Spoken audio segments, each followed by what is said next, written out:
diversity and the expansion. I mean, ACA is very international. And I always tell people it's the largest council association in the world. And when you go to a convention and see the people who come from abroad, it's very interesting. It's a group that has come from Africa that I befriended a couple of years ago. And here they come. Each time I see them, I look for them and they look for me, which is great that you're connecting across oceans and from continent to continent. And you got to live what you try to teach others. You have to be authentic. You know that in terms of training as counselors, we have to be authentic, but we just don't voice that. We have to show that in our actions and everything else that we do.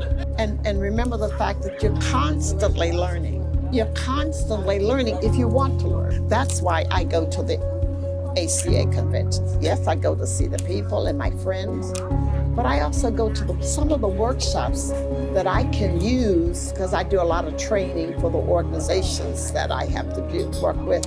I do a lot of leadership training.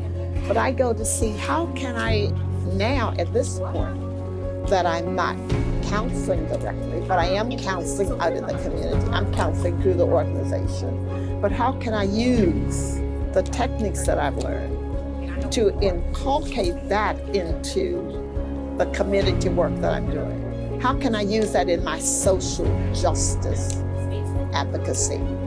Okay?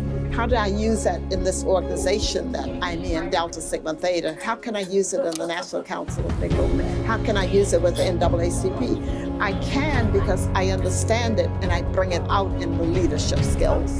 We should all be lifelong learners. We should all be lifelong learners.